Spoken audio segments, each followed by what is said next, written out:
అలానే విశ్వేశ్వరరావు. తిరుమల తిరుపతి దేవస్థానం కల్తీ నెయ్యిలో కొవ్వు పదార్థాలు ఉన్నాయా లేవా?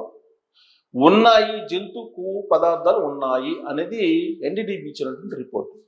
ఈ రిపోర్ట్నే చంద్రబాబు నాయుడు గారు చెప్తున్నారు. ఆ రిపోర్ట్ ప్రకారం ఆ రోజు శ్యామలరావు గారు ఇచ్చినటువంటి దాని ప్రకారం జంతు కొవ్వు పదార్థాలు ఉన్నాయి, జంతు కొవ్వుతో తయారు చేసినటువంటి నెయ్యి ఉంది అని అనుమానాలను వ్యక్తం చేసింది ఎన్డీడీబీ. ఇదే విషయాన్ని చంద్రబాబు నాయుడు గారు చెప్పారు. తాజాగా కుప్పం పర్యటన వెళ్ళినటువంటి ఆయన క్యాడర్తో కూడా అదే చెప్తున్నారు. వెంకటేశ్వర స్వామితో ఎవరు గేమ్స్ ఆడరు, పైగా తన ఇంటి దేవుడిగా వెంకటేశ్వర స్వామిని కొలుస్తూ ఉంటాం, కాబట్టి వెంకటేశ్వర స్వామితో పెట్టుకుంటే ఈ జన్మలోనే శిక్ష అనుభవిస్తారు. ఎన్డీడీబీ ఇచ్చినటువంటి రిపోర్ట్ ప్రకారమే తాను చెప్పాను, కానీ ఇప్పుడు కొవ్వు లేదని చెప్పేసి ప్రచారం చేస్తుంది వైఎస్ఆర్ కాంగ్రెస్ పార్టీ. దాంట్లో కొవ్వు ఉందని చెప్పి ఎన్డీడీబీ చెప్పింది అని చెప్పి చంద్రబాబు నాయుడు గారు చెప్తూ ఉన్నారు. నెయ్యి కల్తీ విషయంలో డిఫరెంట్ వాదనల్ని అటు ప్రభుత్వం ఇటు విపక్షం చెప్తూ ఉంది. విపక్షం ఏం చెప్తుంది? సిబిఐ తనకి క్లీన్ చిట్ ఇచ్చేసింది అని చెప్పి చెప్తా ఉంది. అధికార పక్షం ఏం చెప్తుంది? సిబిఐ ఇచ్చినటువంటి రిపోర్ట్లో చుక్క పాలు లేకుండా లక్షల లీటర్లకు సంబంధించినటువంటి నెయ్యి సప్లై చేశారు. దాదాపు 250 కోట్ల రూపాయల విలువైనటువంటి నకిలీ నెయ్యిని, ఫేక్ నెయ్యిని తిరుమల తిరుపతి దేవస్థానానికి సప్లై చేశారు. దాంతో కొన్ని కోట్ల లడ్లను తయారు చేశారు అని చెప్పి ప్రభుత్వం చెప్తోంది, సిబిఐ చెప్తోంది. సిబిఐ ఇచ్చినటువంటి ఛార్జ్ షీట్లో అదే విషయాన్ని పొందుపరిచారు. అయితే జంతు కొవ్వు ఉంది అని చెప్పేసి ఛార్జ్ షీట్లో ఎక్కడా పొందుపరచలా. ఈ విషయాన్ని తీసుకొని అసలు నెయ్యి కల్తీయే లేదు అని చెప్పి చెప్తున్నారు. అసలు నెయ్యే లేనప్పుడు కల్తీ అనేటువంటి పదం ఎక్కడ వస్తుంది అనే యాంగిల్లో వైఎస్ఆర్ కాంగ్రెస్ పార్టీ మాట్లాడుతున్నారు. నిజమే, నెయ్యే లేదు.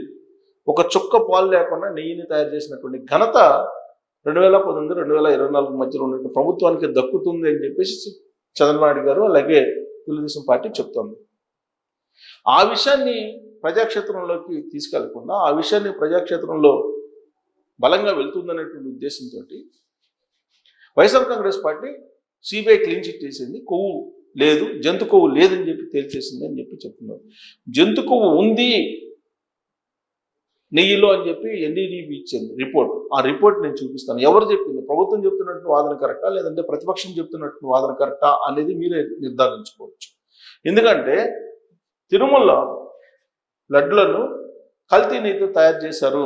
ఆ కల్తీ నెయ్యిలో జంతు కొవ్వు ఉంది అనేది ఇది చూడండి. The options of cholesterol in the samples also suggested that the chances for presence of tallow, lard and fish oil are very low. చాలా స్వల్పంగా జంతు కొవ్వు కలిపినట్టు ఆనవాళ్ళు ఉన్నాయని చెప్పి ఎన్డీడీబీ ఇచ్చిన రిపోర్ట్ ఇది. 2 unusual peaks in GC chromatograms of ఇదిగో చూడండి, కలిపారని చెప్పి చాలా క్లియర్గా ఇచ్చారు. జంతు కొవ్వు కలిసిందని చెప్పి ఎన్డీడీబీ రిపోర్ట్ ఇది. ఛాన్సెస్ ఉన్నాయి, చాలా స్వల్పంగా జంతు కొవ్వు కలిపినట్టు ఛాన్సెస్ ఉన్నాయని చెప్పి ఇచ్చినటువంటి రిపోర్ట్ ఇది. ఇక్కడ ఇచ్చినటువంటి report further based on the fatty acid profile and presence of the beta sitosterol and ghee samples from TTD. So TTD సంబంధించినటువంటి రిపోర్ట్ ఇది, ఎన్డీడీబీ ఇచ్చిన రిపోర్ట్. క్లియర్గా the shed adulterated ghee supplied by Bhole Baba organic dairy milk private limited. ఈ Bhole Baba organic dairy milk అనేది ఒక్క చుక్క పాలు కూడా సేకరించకుండా నెయ్యిని సప్లై చేసింది తిరుమల తిరుపతి దేవస్థానానికి. అది ఎలా సాధ్యం ఏంటి అనేది ఆల్రెడీ సిబిఐ తెలిసింది. సిబిఐ తెలిసి అనిల్ కుమార్ సింఘాల్ గారిని బాధ్యుని చేసింది, అలాగే బాలాజీ అన్నతను కూడా బాధ్యుని చేసింది. వాళ్ళ మీద చర్యలు కూడా తీసుకుంది. ఇప్పుడు జిఐడికి అనిల్ కుమార్ సింఘాల్ గారిని రిపోర్ట్ చేయమని చెప్పింది. ఈఓ నుంచి తీసేసింది ఆయన్ని. సో కాబట్టి ఎందుకు అని అంటే ఆ రోజున నిబంధనలు మార్చేశాడు ఆయన. నిబంధనలు మార్చుతుంటే చూస్తూ ఉన్నాడు, అందుకని ఆయనకి శిక్ష. The adulterated ghee in rejected 4 tankers.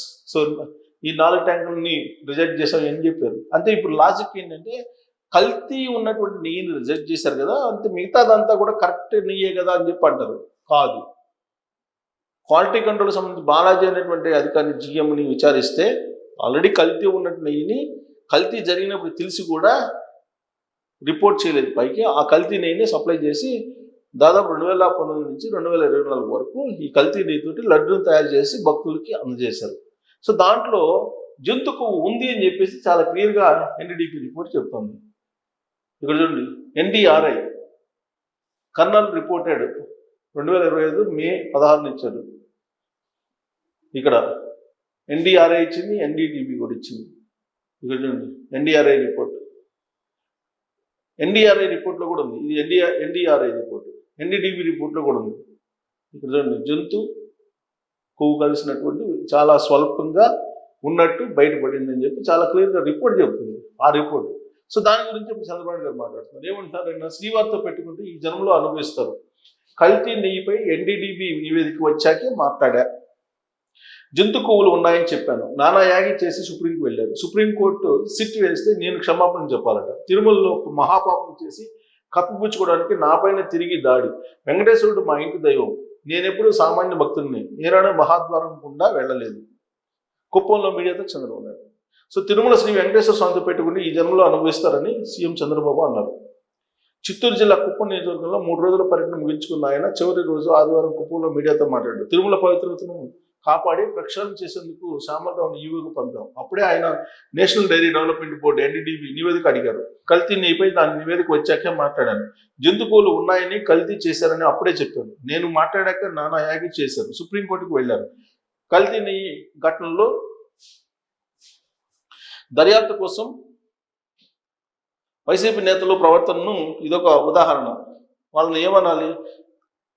SIT వేస్తే నేను క్షమాపణలు చెప్పాలంటున్నారు. వాళ్ళని ఏమనాలి? వైసీపీ నేతల ప్రవర్తనను ఇదొక ఉదాహరణ. తిరుమలలో అపచారం మహాపాపం చేసి దాన్ని కప్పిపుచ్చుకోవడానికి నాపైన తిరిగి దాడి చేస్తున్నారు. వాళ్ళ చర్యలు స్వామిని బజార్కిచ్చేలా ఉన్నాయి. శ్రీవారు మా ఇంటి దైవం. నేను నమ్మి ఆరాధించే దైవం. ఆ స్వామి దగ్గర నేను సామాన్య భక్తుడిని. మహాద్వారం గుండా వెళ్ళి శ్రీవారిని ఎప్పుడు దర్శించుకోలేదు. ఆయనతో పెట్టుకుంటే ఈ జన్మలో అనుభవిస్తారు అని చెప్పి చంద్రబాబు గారు చాలా క్లియర్గా చెప్పారు. టెక్నాలజీ సమర్థవంతంగా వాడాలి. సో టీడీపీ శ్రేణులకు తనకు దూరం జరగాలంటే టెక్నాలజీ సమర్థవంతంగా వినియోగించాలని చంద్రబాబు సూచించారు. సో ఇక్కడ కనీసం ఐటీడీపీ యాప్ను కూడా చాలా మంది డౌన్లోడ్ చేసుకోవడం లేదు. అదేమంటే సాగులు చెప్తున్నారని అసహనం వ్యక్తం చేశారు. వాట్సాప్ గవర్నెన్స్ చేస్తే అదెంతమంది ఉపయోగించుకుంటున్నారో చేతులు ఎత్తాలని అడిగారు. స్పందన చూసిన తర్వాత చాలా తక్కువ మంది టెక్నాలజీ వినియోగించుకుంటారని ఆయన ఆక్షేపించారు. టెక్నాలజీని మీరే సరిగా వినియోగించుకోలేకపోతే ఇక పార్టీ శ్రేణులకు ఏం చెప్తారని వేదికపై కూర్చున్న నాయకులను నిలదీశారు. టెక్నాలజీ కమ్యూనికేషన్ స్కిల్స్ గురించి 19-20 సార్లు శిక్షణ ఇస్తే ఎంతమంది వచ్చారని ప్రశ్నించారు. ఫోన్ను సమర్థవంతంగా వినియోగిస్తే కమ్యూనికేషన్ గ్యాప్ ఉండదన్నారు. 2028 నాటికి నా రాజకీయ జీవితం 50 ఏళ్లకు చేరుకుంటుంది. అభివృద్ధికి పునాదులు వేసేది టీడీపీని. ప్రజల భవిష్యత్తు కోసం, సంక్షేమం కోసం నా ఆలోచనలు అనే భావోద్వేగంతో ప్రకటించారు. సో ఆయన పార్టీ గురించి మాట్లాడారు. అలాగే అక్కడ నెయ్యి గురించి కూడా మాట్లాడారు. ఈ నెయ్యి గురించి, నెయ్యిలో ఉన్నటువంటి ఈ జంతు కొవ్వుల గురించి మాట్లాడారు. సో ఇప్పుడు ఆల్రెడీ ఆ రిపోర్టు అలాగే చంద్రబాబు నాయుడు గారు అప్పుడు చెప్పిన దాన్ని వ్యతిరేకించారు. కానీ అది నిజము అని చెప్పి చంద్రబాబు గారు ఇప్పుడు కూడా చెప్తున్నారు. ఆ రిపోర్ట్స్ కూడా ఇప్పటికీ ఉన్నాయి. సో కాబట్టి నెయ్యి కల్తీలో జంతు కొవ్వు ఉందా లేదా అనే దాని తర్వాత విచారణ చేసి లేదని చెప్పి సిబిఐ చెప్పిందని చెప్పి క్లీన్ చిట్ ఇచ్చిందని చెప్పేసి వైసీపీ చెప్తుంది. దీంట్లో నిజాలు ఏంటి అనే దాన్ని మీరు ట్రోల్ చేయొచ్చు. Thank you.